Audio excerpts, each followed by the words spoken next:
Demorou, mas chegou. É sexta-feira, faltando apenas uma semana para o Natal. Uma ótima tarde para você. O NT Sul está no ar com as principais informações do dia e prestação de serviço. 13º de funcionários da Prefeitura de Cachoeira do Sul será pago dia 20, mas salário de dezembro ainda é incerto. População de rua de Porto Alegre aumenta em cerca de 70%. 48% estão nas ruas há mais de 5 anos e apontam razões familiares ou o uso de drogas para terem saído de casa. Especialistas recomendam cuidados na hora de colocar as luzinhas de Natal. Procurar sempre material novo, revisando sempre a isolação, que nunca, se usar material do ano anterior, revise bem se não tem fio desencapado, nada desse tipo. Nossa equipe mostra as negociações sobre o pacote do governo gaúcho que pretende cortar despesas e o sentimento dos servidores que podem perder os empregos. São 1.200 trabalhadores concursados, todos eles concursados, alguns com mais de 20 anos de concurso, que se formaram, que ajudam o Estado, que contribuem para o desenvolvimento do Estado. Há um clamor nas ruas para que se faça realmente um Estado de fato, que atenda o mínimo necessário para a sociedade gaúcha num todo. E ainda vamos conversar com o futuro secretário de Meio Ambiente de Cachoeira do Sul, Henrique Vitek. Essas e outras informações a partir de agora no NT Sul.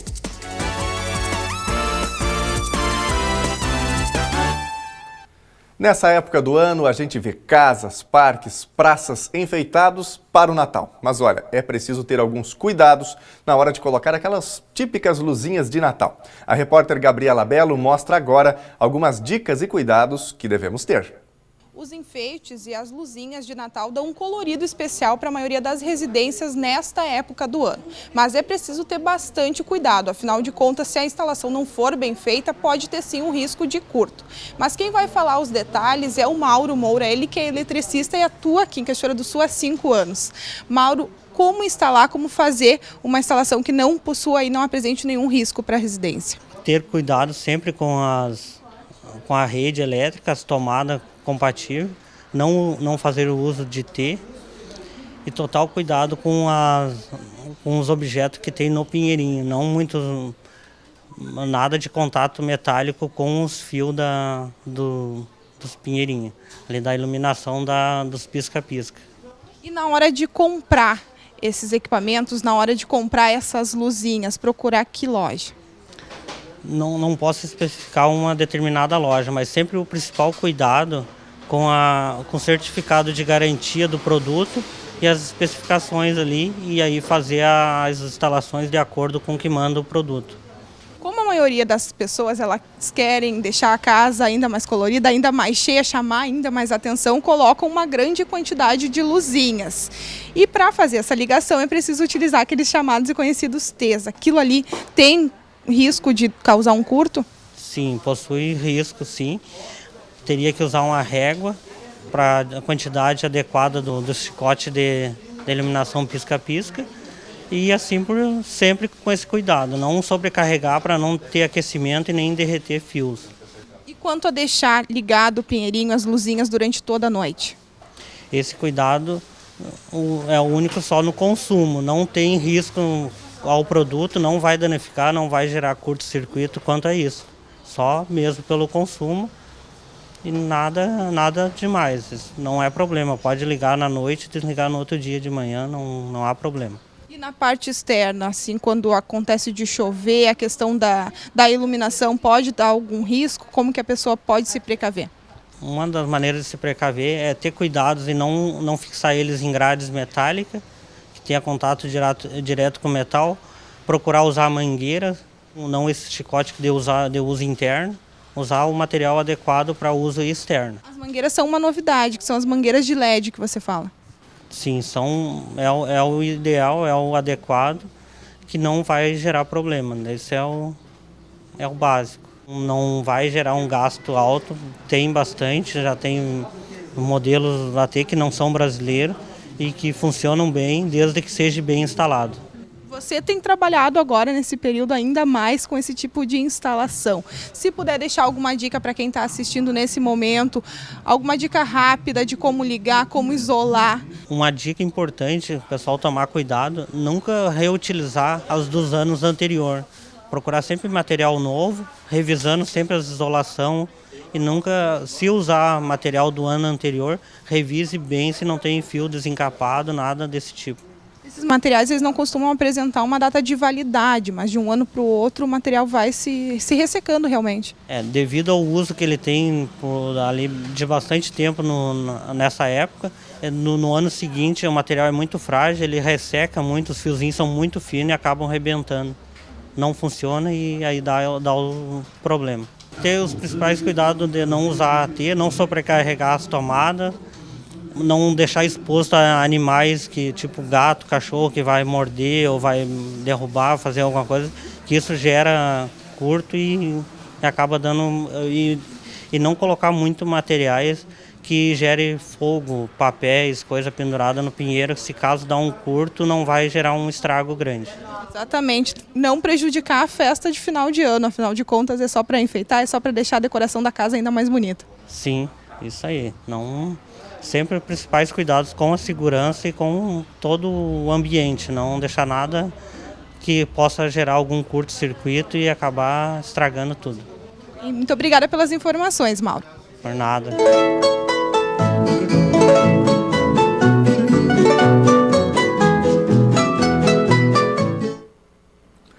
A secretária de Administração de Cachoeira do Sul, Cristina Mor, confirmou ontem que deve ser creditado no próximo dia 20 os valores referentes ao 13º salário dos funcionários públicos do município.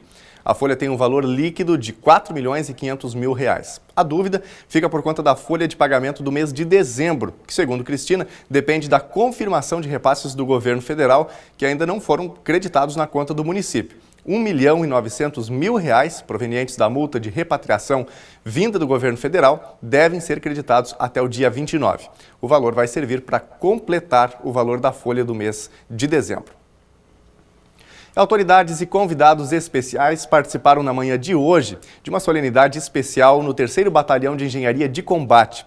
É que a unidade militar completou 99 anos e a nossa equipe acompanhou.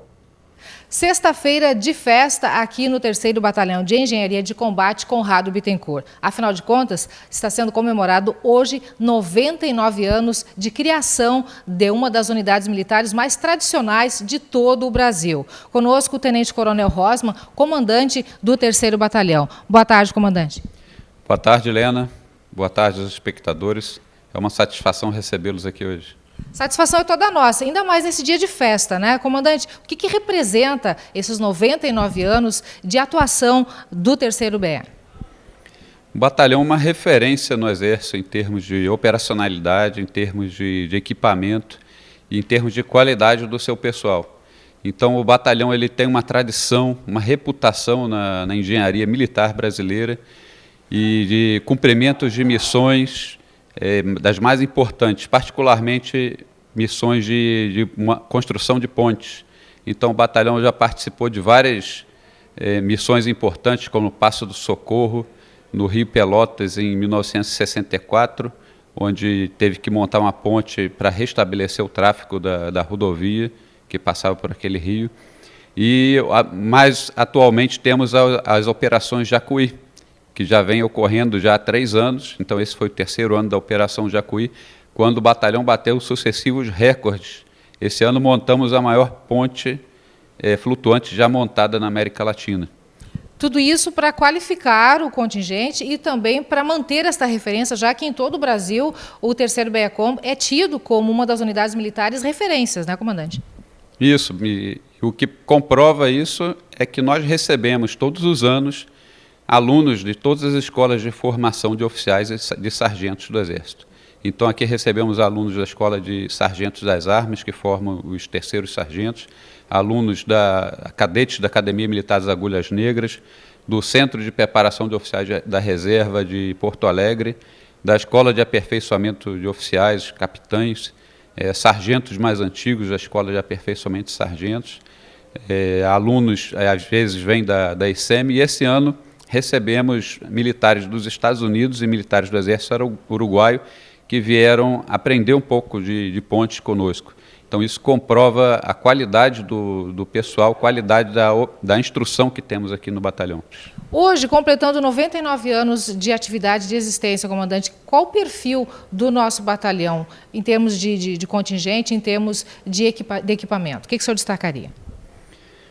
O batalhão hoje é um dos batalhões, é o batalhão mais completo em termos de material de todos os batalhões de engenharia de combate do Brasil. Então nós temos aqui mais de 100 viaturas, mais de 40 equipamentos de engenharia de construção. Temos o maior efetivo de todos os batalhões de engenharia de combate do Brasil, então o efetivo do batalhão é de 835 militares. E isso tudo, o batalhão tem recebido esse material porque o batalhão ele cuida bem do nosso material. Então nós temos materiais aqui bem antigos e que ainda são operacionais, ainda estão em condições de uso. Então o nosso escalão superior ele reconhece essa capacidade do batalhão, não só de manter o material, mas também de bem empregar, e a cada ano temos recebido materiais novos. Sempre que o Exército compra materiais novos de engenharia, o batalhão recebe esses materiais para compor. Por isso nós estamos nesse nível de operacionalidade. Então, o batalhão está hoje no nível mais alto de operacionalidade dentro da engenharia de combate do Brasil. Na manhã de hoje, a manhã foi totalmente festiva, né? Atividade, solenidade especial, com muitos convidados que foram recebidos pelo senhor e por todo o pessoal da casa. Sim, nós tivemos a formatura para comemorar o aniversário do batalhão e também nos brindou com uma palestra o general Freitas, um general de divisão que serviu aqui no batalhão como tenente no ano de 1959, e ele conhece muito da história da engenharia militar brasileira, e ele veio ministrar uma palestra sobre o nosso patrono, o brigadeiro Conrado Bittencourt, que foi o terceiro comandante do batalhão de engenheiros na Guerra do Paraguai. Então, logo que Villagrán Cabrita faleceu em combate, ele assumiu o comando do batalhão de engenheiros e permaneceu no comando do batalhão até o fim da guerra. Comandante, obrigado pela sua participação conosco aqui no NTSul mais uma vez, e em nome de toda a nossa equipe, com certeza da comunidade cachoeirense, parabéns ao 3º Batalhão da Engenharia de Combate pelos 99 anos. Obrigado, já estamos prontos aí para comemorar os 100 anos, ano que vem temos várias surpresas aí, vamos ter várias atividades comemorativas dos 100 anos do batalhão no próximo ano. Parabéns aí, comandante, e a todo o batalhão. Segunda-feira, aqui no NTSul, tem uma entrevista especial com o general da reserva Carlos Patrício Freitas Pereira. Autor de 3 livros, ele foi convidado especial dos 99 anos do batalhão, começou carreira militar aqui em Cachoeira do Sul e depois de 58 anos retornou à unidade militar, resgatando muitas memórias que você não pode perder. A população de rua de Porto Alegre cresceu 57% nos últimos 5 anos. É o que aponta uma pesquisa da Universidade Federal do Rio Grande do Sul, apresentada ontem pela Prefeitura da capital. Mas o crescimento da população de rua deu um salto em cerca de 70%. A pesquisa encontrou 2.115 moradores de rua na capital. Em 2011, eram cerca de 1.350. A maioria são homens, têm cerca de 35 anos e nasceram em Porto Alegre ou na região metropolitana. 48% estão nas ruas há mais de 5 anos e apontam razões familiares ou o uso de drogas para terem saído de casa. O motivo mais atribuído, em conjunto com essas necessidades todas de renda, o desemprego é citado em 9%, mas é realmente problemas e instabilidades familiares, que aparece cerca de 32%. Depois o problema com álcool e com drogas aparece também um percentual significativo de 24%. A pesquisa revela ainda que as calçadas, praças e parques são os locais mais usados por eles para dormir. Embora existam 350 vagas em albergues, apenas 227 disseram que este é o lugar preferido para passar as noites. Segundo os pesquisadores, as regras rígidas dificultam o uso desse tipo de equipamento. Para o presidente da FASC, o levantamento mostra a necessidade de ampliar o acesso aos abrigos, que têm atendimento também durante o dia. Nós temos que dissecar todas essas informações, nós vamos ter possivelmente na futura gestão, um cenário bem pesado do ponto de vista financeiro, mas nós temos que pensar em prioridades. E a prioridade do atendimento à população adulta me parece que ela é crucial, né? E os investimentos terão que ser canalizados a isso, né? Foi publicado no Diário Oficial desta sexta-feira uma resolução do pleito referente às 120 cirurgias de catarata para pacientes residentes aqui em Cachoeira do Sul. Os pacientes aguardam pelas cirurgias há cerca de 1 ano. Cada procedimento deverá custar R$ 643, totalizando R$ 77.160. Em contato com o coordenador da 8ª Regional de Saúde, Sérgio Hernandes, nesta manhã, tivemos a confirmação de que um ofício já foi encaminhado à Secretaria Municipal de Saúde, que deve formalizar o pedido com o Ministério da Saúde para que o recurso possa ser autorizado, pois os R$ 77.160 já estão na conta do município. 2016 vai virar história e toda boa história está na tela da TV Novo Tempo. Amanhã, às 9 horas da noite, tem a retrospectiva 2016 com os fatos que ficarão na memória para sempre. Veja só o que preparamos para você. Os momentos que marcaram 2016.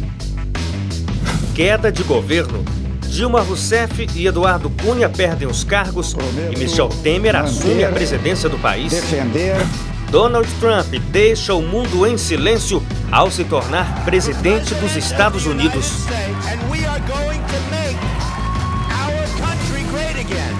A saga dos refugiados e a guerra da Síria se arrastam em um cenário dramático. O futebol brasileiro perdeu a cor e uma nação inteira representou um time.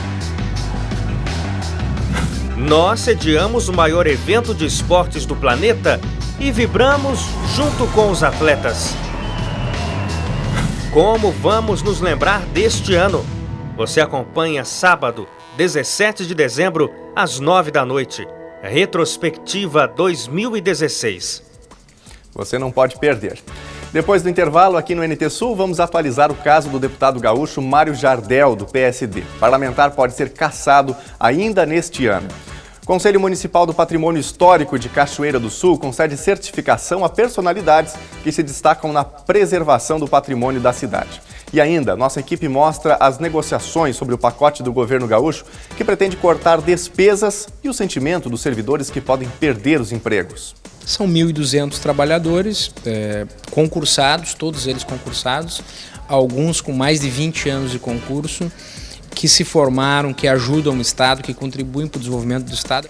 Há um clamor nas ruas para que se faça realmente um Estado de fato, que atenda o mínimo necessário para a sociedade gaúcha num todo. O NT Sul volta já.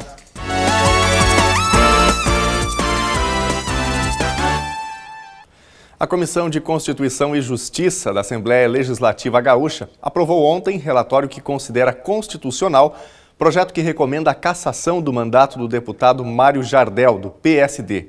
Foram 10 votos favoráveis e nenhum contrário. O relatório, considerando constitucional a matéria, é do deputado Vilmar Zanquim, do PMDB. Jardel é acusado de cobrar parte do salário de funcionários do gabinete, manutenção de funcionários fantasmas, desvio de diárias, entre outras irregularidades. A cassação do mandato do deputado vai ser decidida pelo plenário, mas ainda sem uma data confirmada.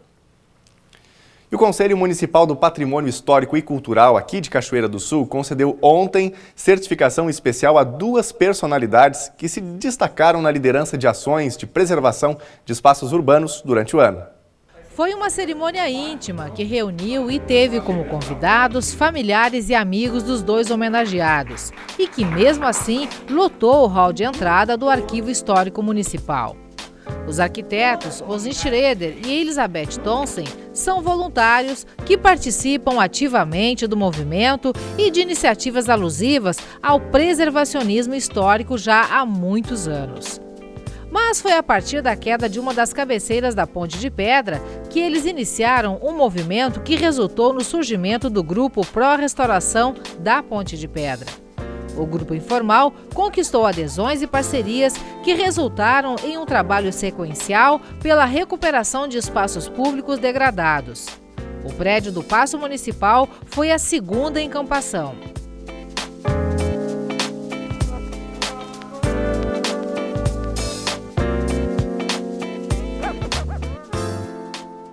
Eu estive aqui ontem folheando o documentário e olhando coisas e reportagens e matérias em jornal, porque nós ficávamos pasmos como se pensava, como se pensa hoje, o tanto que evoluiu esta ideia de não só tombar, mas principalmente preservar o patrimônio histórico.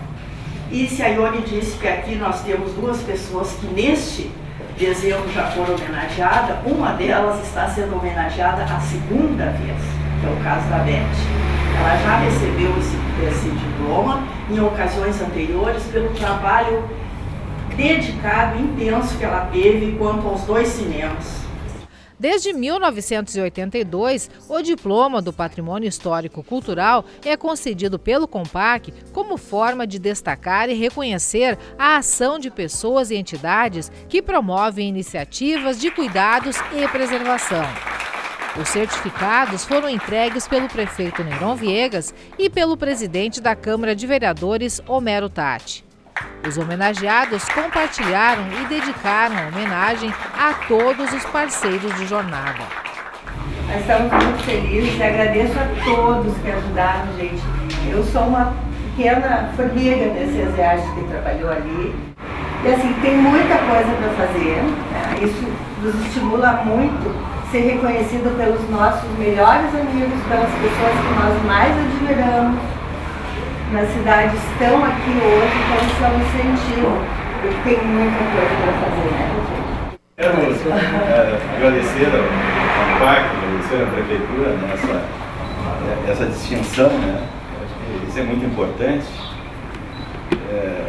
Dizer breves palavras, né, na linha do que a Beth falou, né, de que é um trabalho assim, de parceria, de trabalho coletivo, né? A gente se destacou porque apareceu mais, né? Osni também mencionou que o próximo foco do trabalho voluntário do grupo, a Estação Ferroviária da Ferreira, já está em andamento, inclusive com previsão de obras já no início do ano.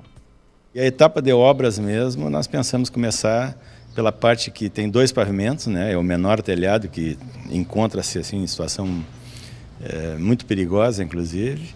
Então é recuperar esse telhado, restaurar esse telhado. Essa é a primeira etapa. A prefeitura já tem um processo de licitação para comprar madeiras e telhas e outros materiais necessários. E quando tivermos esse material, aí nós vamos ao Batalhão de Engenharia de Combate, né, que já manifestou o interesse de ser parceiro, como foi na Ponte de Pedra, como foi no Paço, também agora lá na Estação da Ferreira, e fornecer a mão de obra, né, para a execução desse telhado, que é a primeira etapa da nossa restauração da estação. Então vai ser a parte visível, né? E a gente espera que, tendo essa parte visível, aumente, né, e apareçam, né, pessoas e empresas, né, que possam nos ajudar financeiramente para fazer essa obra.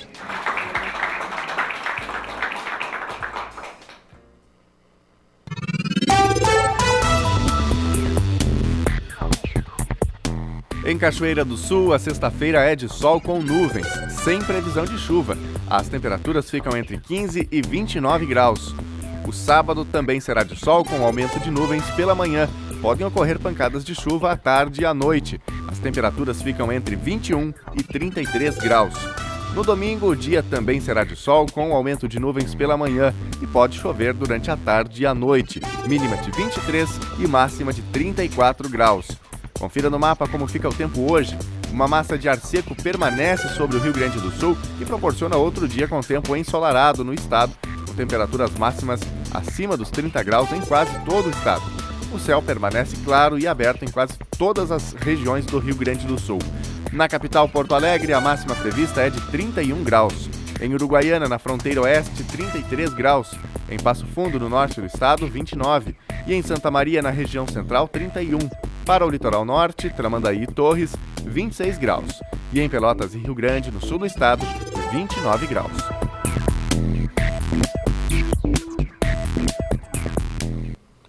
E nós vamos atualizar agora o andamento do pacote do governo Sartori para reduzir gastos no Rio Grande do Sul. Com base em análises econômicas, servidores lançaram uma cartilha com uma série de propostas alternativas ao pacote. Ontem, dentro do processo de mobilização das categorias de trabalhadores das fundações ameaçadas, ocorreu um abração à Fundação de Recursos Humanos. Mais do que um abraço, o desejo foi de vida longa à Fundação de Direitos Humanos do Estado. Neste 15 de dezembro, a FDRH completa 44 anos de sua fundação.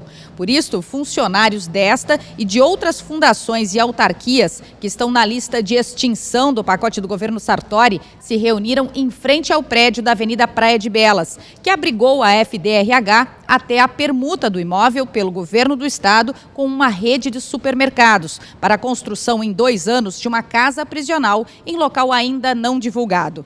A FDRH abarca também a escola de governo e elas são responsáveis por capacitação de profissionais do estado e municípios, execução de concursos públicos e contratação de estagiários.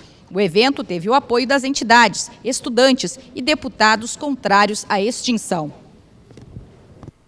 Salve, salve TVE e FM Cultura é o nome do movimento que luta pela continuidade das operações das emissoras públicas gaúchas. Ele ganha força quando os 1.200 trabalhadores concursados vão para as ruas protestar contra a extinção dos 11 órgãos, conforme anunciado pelo governador do Rio Grande do Sul, José Ivo Sartori. Veja na reportagem de nossa equipe, que foi até Porto Alegre, Gabriela Belo, nossa repórter, contando como está o clima na Fundação Piratini e também o que dizem alguns deputados antes da votação. No Morro Santa Teresa, na Fundação Piratini, o clima de tensão atingiu parte dos funcionários. Os seletistas, como são chamados os empregados públicos regidos pela consolidação das leis trabalhistas, estão mobilizados contra a extinção. O Marcelo é conselheiro da fundação. O clima é muito ruim, né? O clima é... Eu estou definindo o clima assim como insano, né? Porque é muito complicado realmente lidar com esta problemática como parte interessada, porque os trabalhadores têm os seus empregos ameaçados, né? E mais do que isso, as potencialidades da TVE e da FM Cultura como emissoras públicas ameaçadas, né? Porque o governo é ambíguo sobre o que vai fazer aqui, é completamente ambíguo, né? Já disse que pode vender os equipamentos em 6 meses, devolver as concessões, depois não, as emissoras vão ficar porque a Secretaria de Comunicação vai tomar conta, né? Então isso é terrível e ao mesmo tempo nós temos que lidar como profissionais, não é? Na última quarta-feira, a FM Cultura teve uma programação especial totalmente dedicada à música produzida no estado como forma de mobilização. Então assim, é um ambiente bem desconfortável de trabalho. A nossa relação com os CCs, os cargos em comissão, ela se tornou, não que fosse boa, já havia muitos problemas, não particularmente para nós na rádio, mas na TV, onde o número de CCs é muito maior, mas ela se tornou extremamente tensa a partir do dia de anúncio do pacote. O que nós estamos procurando fazer, além de toda a mobilização na Praça da Matriz, na reunião com os deputados, e eu digo particularmente eu, que sou editor dos programas jornalísticos, é produzir um conteúdo de jornalismo que mostre os detalhes desse projeto, porque é um projeto muito grande que entrou na Assembleia com pedido de urgência, ele não está passando pelas comissões de Constituição e Justiça, o que quer dizer que possivelmente ele, na possibilidade de vir a ser bem sucedido, ele vai sofrer uma enxurrada de processos, porque há, por parte de algumas pessoas que conhecem a íntegra do projeto, muitos furos jurídicos ali. Na Assembleia Legislativa, o deputado estadual do PMDB, Juvir Costela, almeja a modernização e garante que irá votar na aprovação do projeto. Devolver um Estado, no mínimo, para que atenda à necessidade básica, que é saúde, educação, segurança, ação social, desenvolvimento econômico. O Estado, na verdade, compete a ele essencialmente estes pilares. O mais, certamente, se for possível, vamos continuar fazendo. Mas, no entanto, nós temos convicção que o Estado não pode ficar do tamanho que está. Já o deputado do PCdoB, Juliano Rosso, garante que está trabalhando para que o projeto não seja votado antes do prazo de 30 dias. Não há por que antecipar, até porque nós que somos uma bancada de oposição, o PCdoB, nós ainda não concluímos a análise dos projetos. Nós podemos até, eventualmente, em um ou outro ponto isolado, votar a favor de projetos do pacote. Na maioria, no conjunto do pacote, nós vamos votar contra. Mas alguns projetos nós estamos avaliando até a possibilidade de votarmos a favor. Então o governo quer atropelar um processo em que os deputados do próprio governo e da oposição ainda não concluíram a análise dos projetos e podem definir seu voto nos próximos dias. Estimativas apontam que a extinção da televisão educativa e da FM Cultura poderão atingir uma sonegação de 7 bilhões de reais e uma isenção de 2 bilhões. São 7 bilhões de ICMS que não é pago ao Estado. De um modo geral, o Estado do Rio Grande do Sul tem uma arrecadação de 21 bilhões de ICMS. Seriam 7 bilhões pagos, 7 bilhões sonegados e outros 7 de isenções fiscais. É mais ou menos uma conta que divide 33% para cada um desses quesitos. Então o Estado deveria diminuir um pouco o ICMS para aumentar a arrecadação, para ter dinheiro, para ter caixa para fazer frente às despesas públicas, né? E a economia, com o fechamento dessas fundações, é bom que a população saiba disso, ela não chega a 0,5% do orçamento do Estado. Não chega a 0,5% do orçamento estadual.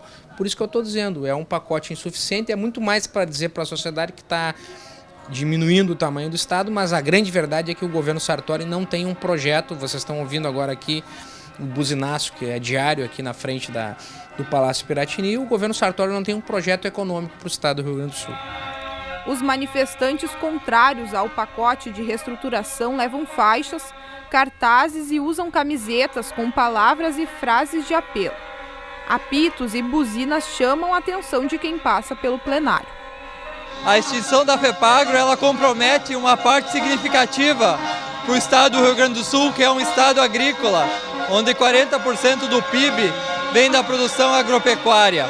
Hoje nós temos esse trabalho realizado de maneira complementar entre diversas entidades, FEPAGRO, Embrapa, universidades, e a perda de qualquer um dessas instituições, ela compromete então o trabalho que aquela instituição faz especificamente, porque nenhuma das outras instituições irá absorver esse trabalho. A extinção das fundações representa economia de 0,44% de todos os gastos do governo do estado.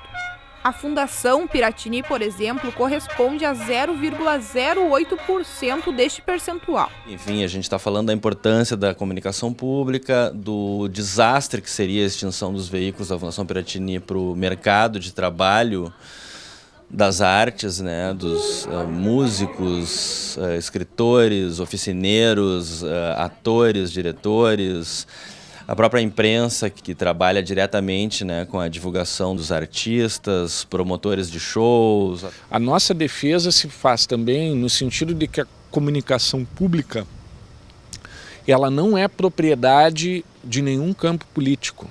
Será uma perda assim, imensurável para o Rio Grande do Sul. O deputado Juliano Rosso é incansável na lista de justificativas. São 1.200 trabalhadores concursados, todos eles concursados, alguns com mais de 20 anos de concurso, que se formaram, que ajudam o Estado, que contribuem para o desenvolvimento do Estado. Eu vou dar um exemplo só, a Cientec, por exemplo, acabou de ser responsável por uma ação que devolveu aos cofres públicos do Rio Grande do Sul 216 milhões no caso da Ford. Foi graças a um laudo da Cientec que isso pôde voltar para o Estado.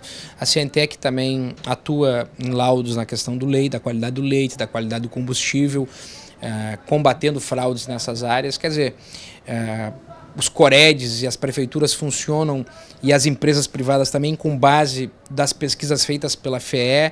Todas as estatais têm uma importância. A Sulgás, por exemplo, é uma empresa altamente lucrativa. Do outro lado e ao lado do governador, o deputado do PMDB. É papel do parlamento proporcionar, junto com a sociedade, esta discussão, e nós que representamos a sociedade gaúcha, há um clamor nas ruas para que se faça realmente um Estado de fato, que atenda o mínimo necessário para a sociedade gaúcha num todo, nas áreas essenciais, na verdade. E é o que nós vamos fazer. A sociedade clama, e nós, como parlamentares, temos o dever e a obrigação de fazer o que há necessidade de ser feito. Eles falaram muito claramente, os funcionários vão ser desligados.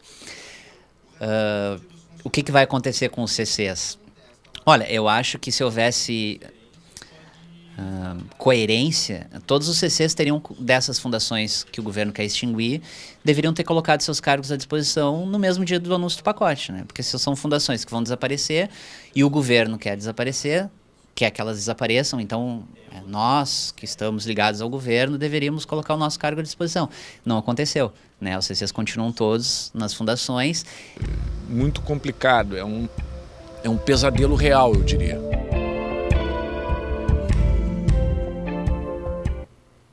O governo quer votar este projeto ainda este ano na Assembleia Legislativa.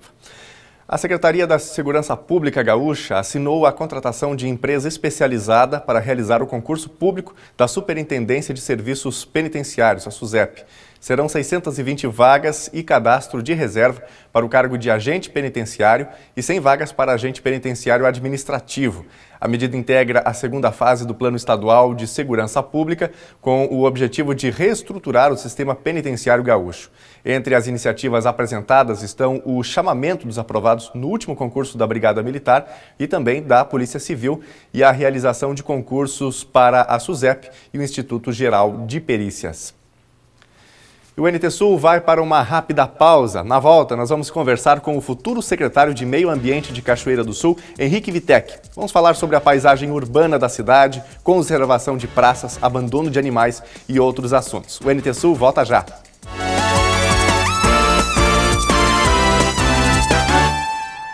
O NT Sul já está de volta. Uma ótima tarde para você que ligou a sua TV agora, está acompanhando o jornal, seja pela internet, em facebook.com/TV Cachoeira ou através da sua TV. Seja muito bem-vindo. A gente vai conversar agora com Henrique Vitek, ele que é arquiteto paisagista, acadêmico de biologia, diretor do Parque Vitek e futuro diretor aí, aliás, secretário de Meio Ambiente de Cachoeira do Sul. Henrique, boa tarde, obrigado pela presença com a gente. Eu que agradeço o convite aí. E é uma satisfação falar um pouco do que vem como desafio, né? Mas que a gente vai ter que encarar isso também. Com certeza. Né? Porque o voto, falam com as pessoas a respeito, mas eu vou ser o Vitek, vai ser o secretário. Então parece que tem um voto de credibilidade bem maior, né? Aliás, o parque ajudou a construir essa imagem. O parque é uma instituição, vamos dizer assim, belíssima, que é quase disputada hoje entre Novo Cabrais, Cachoeira do Sul, todo mundo é um pouquinho dono daquele espaço. Na verdade, claro, tudo começa pelo meu pai, né? Se fala ecologia, se fala Vitek, ele é um nome ligado, né? A gente sempre diz, Vitek é um nome ligado à ecologia, né? Ou à vida. Mas eu acho que aquilo é um local de experiência e muita coisa a gente sempre tenta colocar em prática, seja o lugar onde a gente esteja. Né? E a expectativa para assumir a secretaria? E é exatamente isso, né? Se criou uma expectativa muito grande na cidade quando citou-se aí, pela primeira vez, o teu nome como um postulante a assumir a secretaria. Em primeiro lugar, é uma responsabilidade muito grande, né? É um voto de confiança do Gnat. Novamente, né? Porque a primeira vez quando eu fui, foi no momento que foi criada a secretaria. Então, naquela época, a gente tinha uma expectativa toda de como montar uma secretaria, de como estruturar essa secretaria. E aí se passou os 2 anos, depois veio a nova gestão atual. E com isso, quando foi chamado de novo, eu disse, cara, agora sim, agora vai ter que ter tempo suficiente para mostrar que é possível fazer coisas, embora se verifica que, digamos, a nível de estrutura e infraestrutura, ela diminuiu pelo desgaste do próprio uso de equipamentos e tal. Vamos criar uma situação de tornar isso possível de novo, né? Claro. Os desafios realmente são grandes e para todas as áreas, né? E não é nem só em Cachoeira do Sul, momento de retração da economia, então menos recursos para o governo, vai ter que haver aí um entendimento ou parceria entre prefeitura e comunidade, criatividade. Sim, não, isso vai ser uma coisa fundamental, né? Seja em questão de pouco recurso, mas o que seja de questão de bom senso também, né? E saber onde usar isso e de uma forma mais sensata, correta. Ok. Vamos entrar em alguns aspectos pontuais aí que dizem respeito ao meio ambiente. Claro. Um assunto que é recorrente, né, Henrique, você que acompanha isso bem de perto, a questão das praças e das árvores, algumas delas quase centenárias, né, se não centenárias, aqui em Cachoeira do Sul. Então, toda vez que tem um vento mais forte ou alguma espécie de temporal, a gente tem essas quedas de árvores, né? E aí a discussão na cidade retorna. Deveríamos extirpar as velhas tipuanas, para citar um caso, deveria fazer um estudo mais avançado, o que seria possível fazer com as árvores de grande porte das praças de Cachoeira, Henrique? Na verdade, o que tem que ser feito? Realmente uma nova reavaliação de tudo que tem, né? Se nota que questão de condições climáticas, cada vez mais as tempestades estão sendo de grande vultos no sentido desastroso, né? Eu tinha uma certa feita, eu sempre dizia assim, olha, vai chegar um dia que nós vamos ter aqueles abrigos que tem mais ou menos algo parecido nos Estados Unidos, quando tem lugares que tem muito vento. E sempre, claro, sempre é um foco, porque é uma área central, são árvores de grande porte, e dessa vez realmente foi uma coisa não só assustadora, como causou muito estrago, né?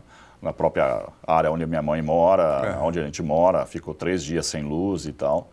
Teve quedas no parque também, de árvores, né? Tivemos, mas felizmente não na proporção que teve aqui na cidade, né? Mas uma questão toda é que realmente foi muito assustador. E a questão toda eu vejo no sentido assim, é reavaliação, é limpeza, é redução, verificar o que tem que ser feito, porque isso tem uma equipe técnica para isso, né? E a questão tudo é pontual, é você saber que aquilo está acontecendo e o incrível, assim, questão da análise que foi feita em relação a quedas de árvores, as tipuanas foram as menos, da proporção menos do que as outras que até então sempre era considerado como sadias, né? Então isso é uma coisa que, assim, você pode dizer assim, aquela não vai cair, amanhã ela cai, né? Aquela lá está para cair. Tem plantas que estão condenadas. Vamos usar um termo, não condenado, mas elas estão analisadas que ela realmente pode correr o risco de cair. E não caíram, né? Então isso é uma coisa, a nível de clima, isso você não tem como dizer, né? Mas que tem que ser feita uma reavaliação, tem que ser feito um estudo profundo e que espécies vão ser substituídas. Isso nos grandes centros urbanos, hoje se faz uma avaliação, principalmente Curitiba, já é uma evolução bastante grande sobre esse aspecto de arborização nas ruas. Nas áreas onde realmente tem rede elétrica ou de problemas sérios, já são árvores de menores portes, né? Até porque não dá para sair também cortando ou acabando com toda a arborização, cara, né? Isso aí nós viraríamos deserto. Certa feita eu fui à Argentina e nós fomos num lugar chamado La Rioja, que é uma das províncias da Argentina. E eu cheguei numa casa e essa casa ela tinha uma árvore cuja estrutura da árvore toda era apoiada sobre estrutura metálica. Ela pagou, ela não queria perder aquela árvore em hipótese alguma. E é uma região de muito terremoto. E ela criou estruturas que tinha balanceamento quando havia tremores e com estruturas metálicas. Claro, tem um custo, isso tem, mas tem que pensar. Eu lembro, meu pai quando ele foi prefeito, chegou uma senhora de idade e ela chegou para o meu pai e disse assim, doutor Vitek, na minha casa tem uma árvore velha que não tem mais serventia. E meu pai, daquele jeito simplório dele, disse, é verdade, nós vamos ter que matar todos os velhos porque eles não têm mais serventia. A velhinha já veio falecer, essa senhora já veio falecer, e a árvore está de pé até hoje. A gente tem que repensar, não é simplesmente chegar e dizer, vai cair, vamos cortar todas as árvores. Não, é muito fácil. E depois? E as condições climáticas? E o calor? Hoje, se tu for olhar na cidade hoje, todas as árvores estão ocupadas, todas as sombras estão ocupadas. Por quê? Porque o sol está intenso, está uma incidência de raios ultravioletas aos extremos, mas todo mundo quer procurar uma sombra. É verdade. Né? E o vizinho tem jeito. Eu conheço pessoas que plantaram árvores, cortaram a árvore porque o vizinho ocupava a árvore dele por causa da sombra. Puxa, mas olha o bom senso, cara, né?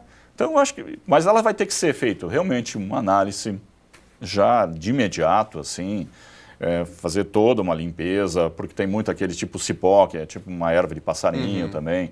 Isso torna a árvore pesada, verificar qual é os galhos que seria possível tirar. Porque aquela história, assim, não adianta querer rebaixar todas elas, porque isso chega a um ponto que a árvore já não tem mais condições de brotar. Né? Então é todo um preparo, é toda uma noção de técnicos em cima de conhecimentos, em cima do trabalho que vai ser feito. Ok. Horto florestal, o viveiro, né, onde são ali cultivadas as mudas de árvores. Também havia uma tradição muito grande aqui em Cachoeira, né, no passado, em relação a esse espaço. E as escolas desenvolvem uma série de ações para plantar árvores, para conscientização sobre preservação do rio. E hoje a gente tem uma situação de poucas mudas, vamos dizer assim, de um sucateamento desse espaço. O senhor pensa em reativar? O que seria possível fazer? Não, nós vamos ter que repensar nisso. No momento que você tem condições, você tem a equipe não é tão grande no viveiro, mas tem que ter mais profissionais, tem que se envolver mais isso, pegar funcionários que gostariam também de trabalhar lá, porque cada ano vai se diminuindo a quantidade de mudas e tal. Tempos atrás, isso é uma coisa que, tempos atrás, assim, se distribuía mudas, e eram mudas de grande porte, árvores de grande porte. Hoje repensa isso, hoje já se faz isso no sentido plantas de pequeno porte. Né? Não adianta tu querer plantar um guapuruvu, que é uma árvore imensa e tal, que é muito quebradeira, que cedo ou mais tarde vai dar problema. Então, tem que se reestruturar de novo, tem que reinvestir em muitas coisas, sistema de irrigação, tem que fazer umas coisas muito mais a nível de tecnologia, parceria com outras empresas que estariam envolvidas com isso também. Uma preocupação nos bastidores, Henrique, pelo que a gente conversa com algumas entidades ligadas à causa animal, é que, quem sabe, nesse próximo governo, se tivesse uma preocupação muito grande mais com aspectos vegetais, né, com as árvores, como é que fica a questão animal? Como você enxerga toda essa questão Ela tem que ser trabalhada paralelo, seja a parte de plantas, seja a parte de animais. Sabe que hoje, assim, o animal ele é considerado quase como alguém da família. Tem pessoas que não têm filhos, mas têm animais. E que tratam como filhos, né? E na gestão passada, quando eu participei, nós fomos a Bagé, né? Vimos uma ONG que trabalha com esse trabalho. Claro, eles têm uma parceria em relação às universidades e tal lá. O número de castração é altíssimo. Né? Então tem que se pensar que isso no futuro vai começar a diminuir o número de animais que tem. Infelizmente nós não temos isso aqui, mas nós temos que tratar os animais de uma forma, vamos usar um termo, humana, né? No sentido assim, de respeito, ter condições, ser o local onde ele vai estar, né? Então isso é uma coisa também que vai se trabalhar. Com certeza. Um último aspecto ainda também sobre a questão da paisagem urbana e preservação disso. Como é que o senhor enxerga hoje a paisagem de Cachoeira do Sul? Algo que a própria pasta de meio ambiente pudesse envolver um pouco mais, que a gente pudesse ter uma imagem melhor passando por isso também aqui em Cachoeira do Sul? É interessante, eu tenho pessoas, amigas, que quando eles moram em grandes centros urbanos e tal, e quando eles chegam em Cachoeira, eles acham que uma cidade altamente arborizada, né? Só que, assim, se tu vai nas praças, tu se decepciona, né? Então, isso, eu sempre digo, é o cartão de visita, seja na entrada da cidade, seja no seu corredor e tal, né? E isso é uma coisa que a gente vai trabalhar e muito, né? E equipe para isso tem, né? Tem pessoas competentes para isso, é questão de redirecionar isso também. Né, como uma forma de a gente fazer. Porque as praças hoje, o que a gente tem que ver? Elas têm que ser uma coisa mais clean, elas têm que ser uma coisa assim agradável de você se sentir seguro dentro dela. E hoje não se vê isso nas praças. Né? Para tomar como exemplo, assim, no Praça do Cândida, lá em cima, né, da escola do Cândida.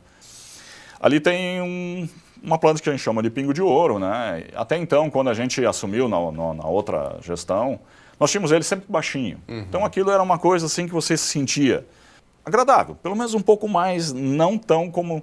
E hoje deixaram simplesmente crescer de novo, e esses dias mesmo uma senhora que mora próxima, ela disse assim, olha, minha filha quase foi assaltada ali, o pessoal se esconde atrás daquilo ali. Quer dizer, tu tem que remodelar isso o quanto antes.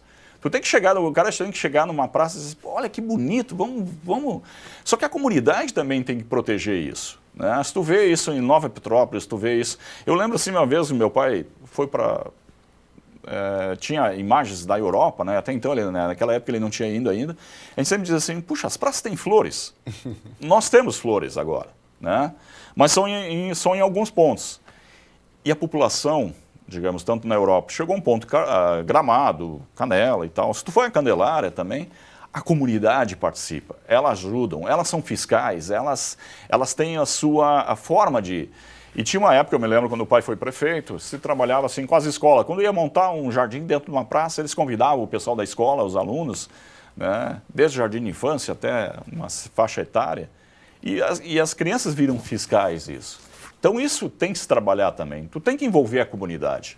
Não é simplesmente porque as pessoas acham assim, no momento que você faz uma coisa pública, eu posso destruir porque é público. Se é público, não é de ninguém. Né? Não é bem isso. Tu tem o público no sentido assim, tu tem que ser bairrista, tu tem que ter amor àquela cidade. Tu tem que dizer assim, onde é que tu mora? Eu moro em Cachoeira, né? Então assim, é fator cultural, é fator educacional, então isso tem que se trabalhar. Tanto é que dentro da própria secretaria tem um grupo na parte de educação ambiental que é fantástico. Um sonho teu para Cachoeira, Henrique? De eu chegar no final do governo e dizer assim, eu fiz a minha parte. Espero que a comunidade tenha se sentido, dentro desse contexto todo, que também fazem parte dessa parte, seja no meio ambiente, seja no seu dia a dia, de se sentir feliz e orgulhoso dessa cidade. Perfeito. Henrique, muito obrigado pelas informações, pelo tempo aí cedido à TV Novo Tempo, à TV Cachoeira. Desejamos desde já, né, boa sorte e sucesso nas suas atividades. Assim seja, né? Tudo bem. Valeu. O NT Sul fica por aqui, desejamos a você uma ótima tarde. Mais informações você já sabe no nosso site novotempo.com/NT Sul ou no Facebook, facebook.com/TV Cachoeira.